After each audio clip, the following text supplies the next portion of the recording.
Hey guys, what's going on? Hope you guys are doing well out there. Hope things are going good for you. So, in this video, I was wanting to talk about the culture of sequels and remakes that we've kind of found ourselves in because it's no secret to pretty much anybody that Hollywood and just entertainment in general is definitely in a remake sequel era. I mean, every year we get like a fucking infinite amount of remakes of films and shows that don't really need them, and having sequels to films that don't need them.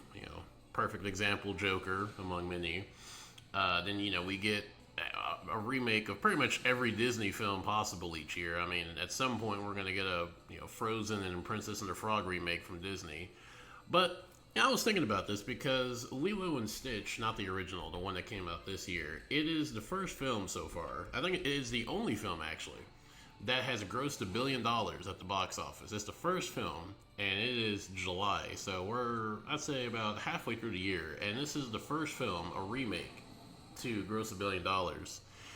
And I think it's kind of interesting because there seems to be this almost kind of contradictory, I wouldn't say narrative, but kind of reaction, not reaction, I guess, perspective of remakes. Because I mean, I've met people who really aren't even that big into films or just like casually watch films, and like pretty much anyone will tell you that they're tired of remakes and sequels and reboots and reusing the same characters and remaking the same show and remaking the same films. And I'm right there too.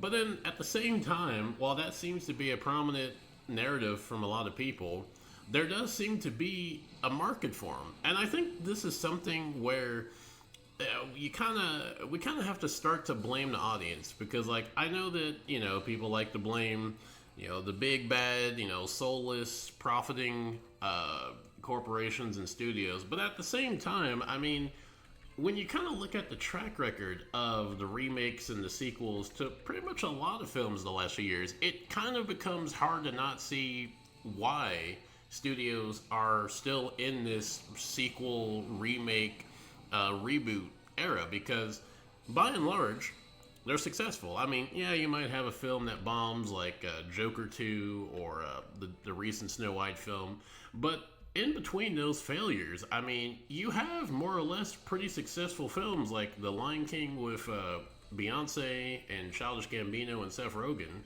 That film grossed $1 billion and I think broke a few records. I don't know if it became one of the highest grossing films of all time or the highest grossing animated film, quote unquote, but it broke some record. And then this year, Lilo and Stitch broke the first $1 billion mark this year.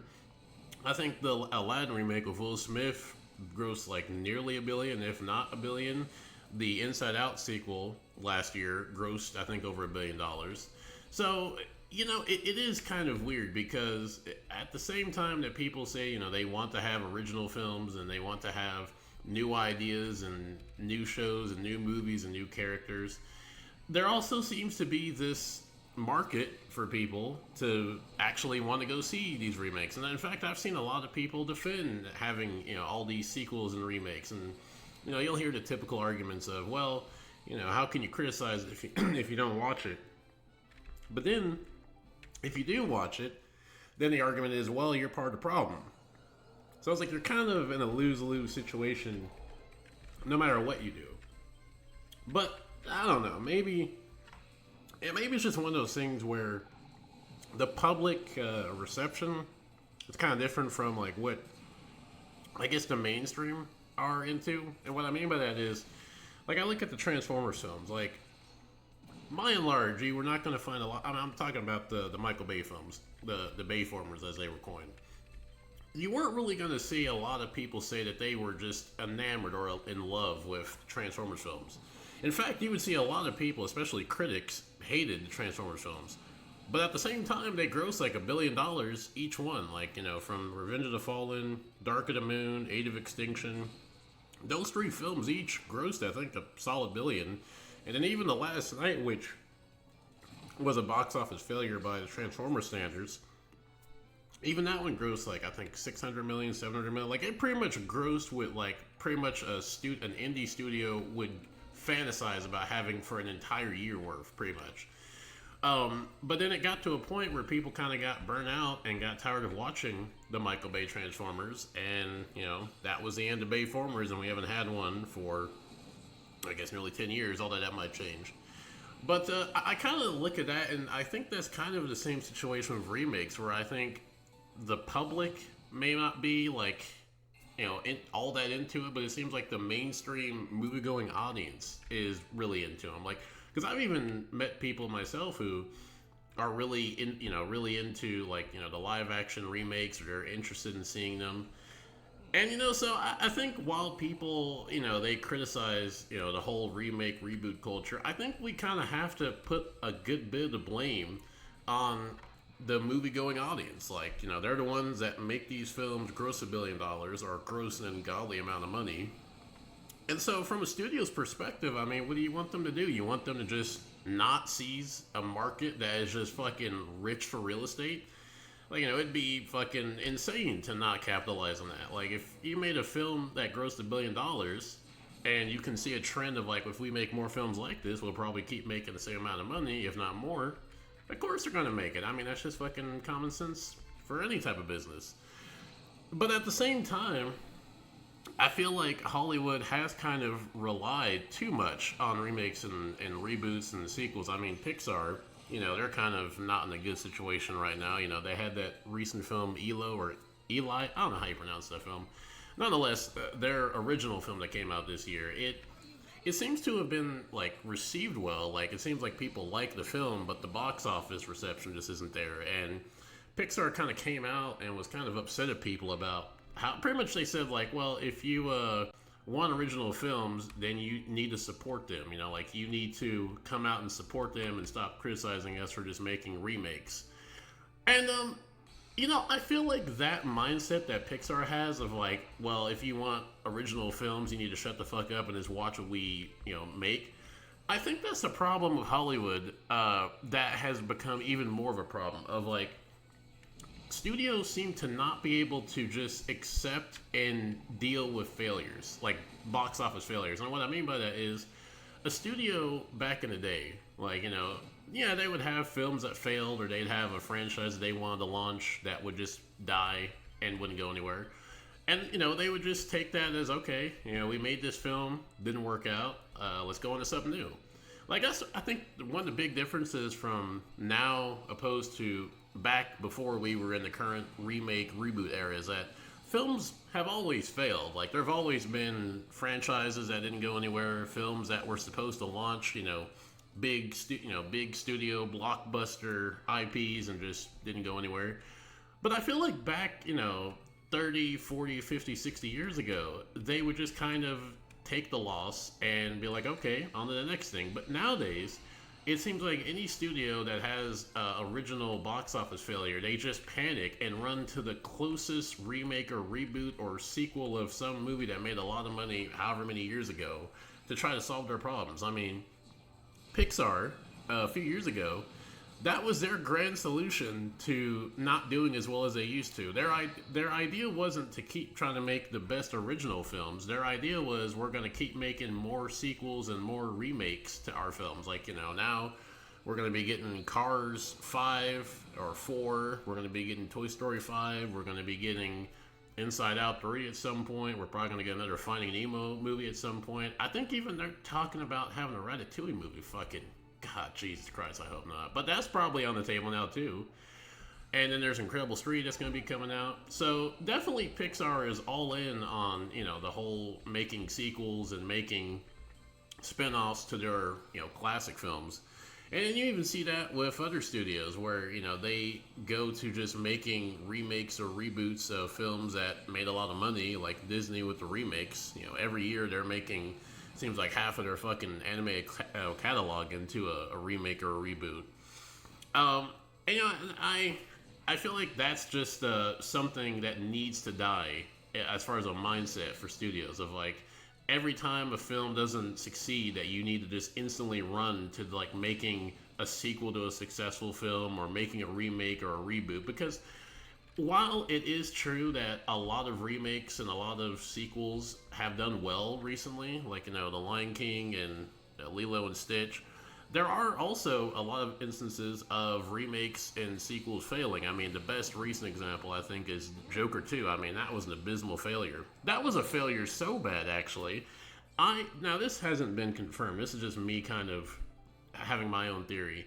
I think that Joker 2 bombed so bad that it made Todd Phillips just fucking bail from the DC. Like, I feel like if Joker 2 was like a box office success, or if it was like even just like received well and like did pretty good at the box office, I have a feeling that Todd Phillips probably would have stuck around for a Joker 3, or he would have been at least up for doing something else with DC. But the fact that Joker 2 not only failed as bad as it did, to where even the fucking higher ups at Warner Brothers had to come out and admit, like, yeah, this was a fucking disaster.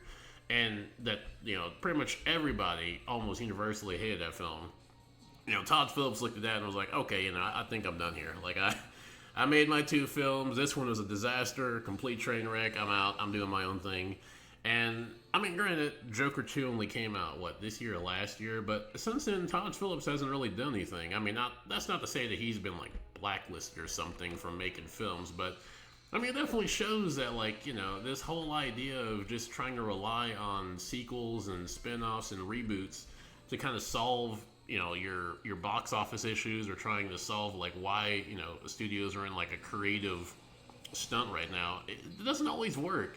And I mean, also, I think there's the case of just oversaturation, because especially with a studio like Pixar, I feel like there's only so much mileage you can get from making an Incredibles 5 or Toy Story 6 or whatever. Because even Pete Docter, before ELO came out, actually was talking about how even he acknowledged that, yeah, we can't really just keep making sequels to the films we've made. We gotta eventually have to keep making new films to kind of keep our studio afloat.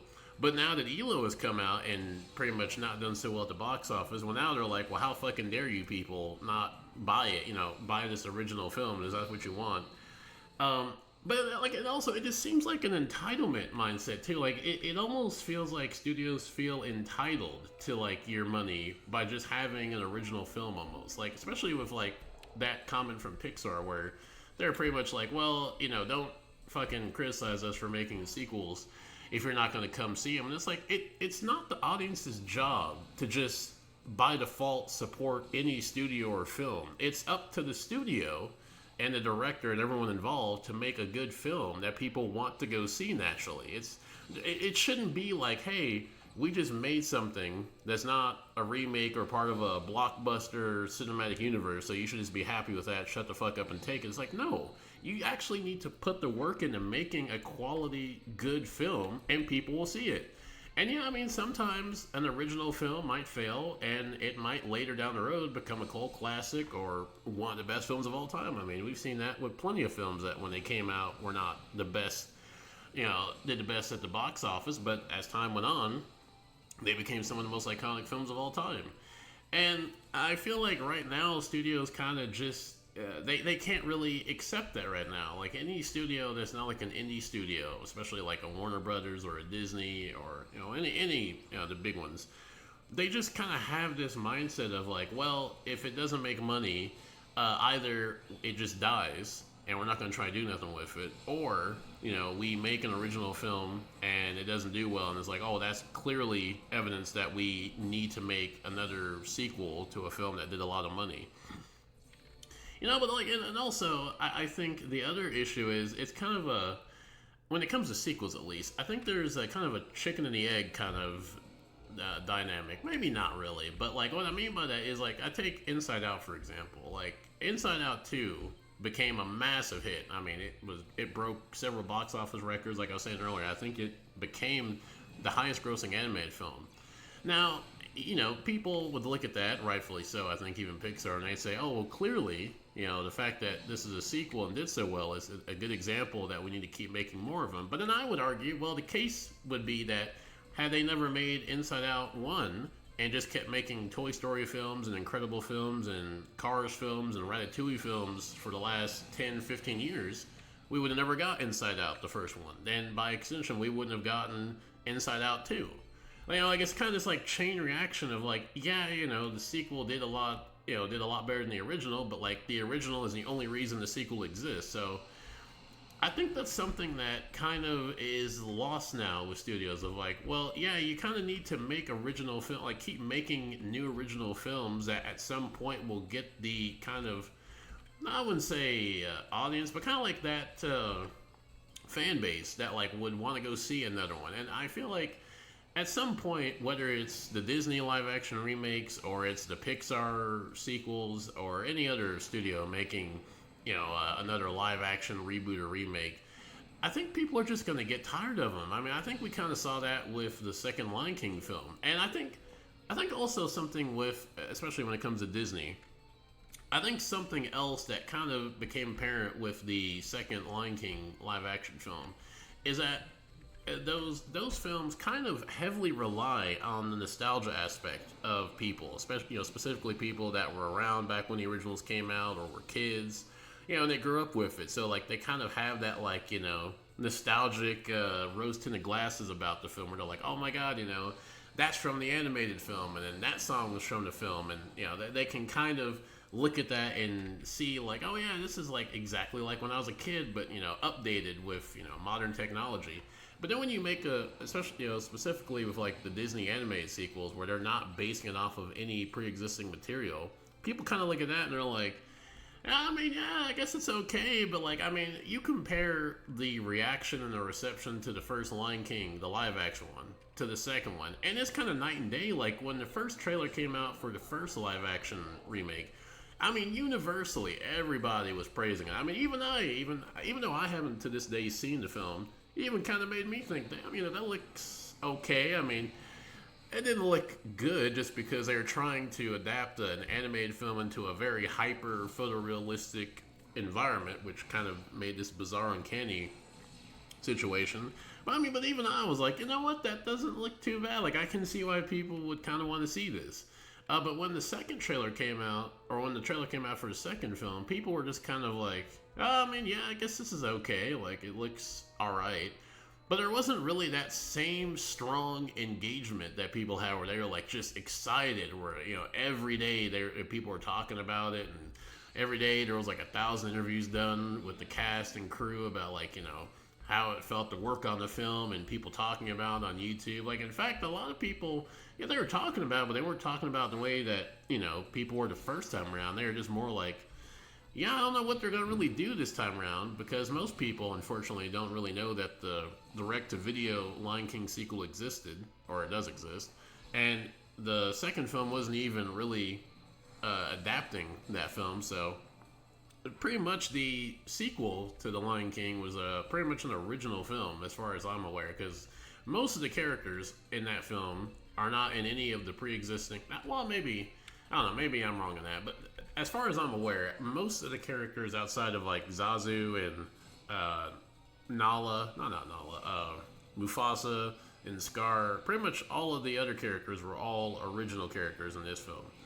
And it didn't, I mean, I don't think it like bombed at the box office, but it didn't do as well as the original. And so I think that also is kind of an indication of like, yeah, you might get some mileage out of these remakes and sequels, but eventually it's just going to die out. Like, I mean, we've seen that with the franchises, like whether it's Game of Thrones, The Walking Dead, Marvel, Star Wars. No matter how successful a franchise or an IP or a film franchise is, their canon will get to a point where people just lose interest and stop caring and stop actually going to see them. And if your entire studio or your entire catalog is nothing but remakes and sequels, well, then you're fucked, because it's like, well, what can you even do at that point? Because you spent so much time just focusing on what worked for a short period of time that you weren't looking at the long-term future of like, maybe we should start making different films, new and different things that we haven't made before. And so I think that's also something else. I don't know if we're there yet. I mean, I think Lilo and Stitch kind of showed that we're not there yet, but I do think in the next few years, probably in the next, I'd say 5, maybe 10, I think we're going to start seeing people just having a natural burnout to the sequels and remakes. I mean, people talk about superhero fatigue, which I don't think we're there yet. I think what people confuse superhero fatigue with is just an excessive amount of bad films that people just don't want to see.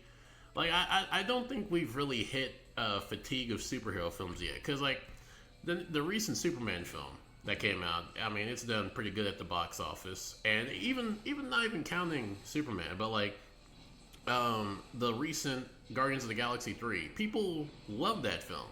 And then even Joker, which is a technical superhero film, and then even the last Spider-Man movie, people love that. Like, it's not a case of people not liking superhero films or superhero shows. It's more of they're just tired of the fucking massive amount of superhero slop we've been getting for the last few years, specifically from Marvel and DC. But when there's actually a good film or a good show that comes out, people love it, like Peacemaker. Pretty much universally, people love Peacemaker. That's a superhero show. People loved. I mean, I know it's going back a few years when Marvel was still kind of pretty good. WandaVision. People love that show. Even Daredevil, the recent Daredevil that came out, the TV show, people love that. And then hell, even people love The Boys, which is a superhero show. People love Invincible. That's a superhero show. So, like, the idea that there is superhero fatigue, I think, is just kind of mistaken for just people being tired of just bad superhero films. But I do think we're probably going to get to a point where there's fatigue of remakes and reboots quicker. I think we're more likely to see that happen in the next few years. Even though, funny enough, I mean, I don't know. I guess the superhero trend, maybe that's been going on as long as the remakes. But I think superhero films have been around. I mean, as far as the mainstream ones that are like been prominent, like Iron Man and things like that. I think that kind of pre-exists or predates like the remake reboot era. So I think even though superhero films, as far as like their prominence, have been around a lot longer, I think that we probably are going to get more of a burnout from having the sequels and the reboots before we get superhero fatigue. But I don't know, like maybe I'll be wrong about that. Maybe when Bambi comes out, people will go and see that, and it'll gross $2 billion. And then when the Frozen remake comes out, people will go and see that, and it'll gross $1 billion. But I don't know. I feel like we're kind of reaching that point that like the Transformers films reached, where yeah, they did well for a long time, and even though people didn't like them, the one defense that people that were fans of Transformers would say is, well, they make a lot of money. And it's like, yeah, they're making money till they don't make money. And then, we've seen what Transformers has been like. I mean, ever since the last night, I mean, it's no secret that Transformers, the films, have not been doing well ever since the last night. It's just been like pretty much a fucking flailing franchise since then. It's just really had no direction or any idea of what it wants to be. So I think that there will come a point, maybe not too soon, where people just kind of get burnt out and just stop seeing them. But I don't think it's going to happen for at least a few more years. But yeah, not much else to say really. I just kind of wanted to give my thoughts on the whole sequel remake era we kind of got going on, kind of just how it's so strange how it's on the one hand hated, but at the same time it's also very successful, and like you see more people being against the live action films and remakes than you do really being for them generally. I mean, but you'll talk to some people and they'll like them. I don't know, it's an interesting dynamic, but I'm curious to see what happens in the next few years when it comes to the future sequels and remakes that we'll be getting. But not much else to say really from me, so I think I'm gonna call it a day here, and I'll see you good people later.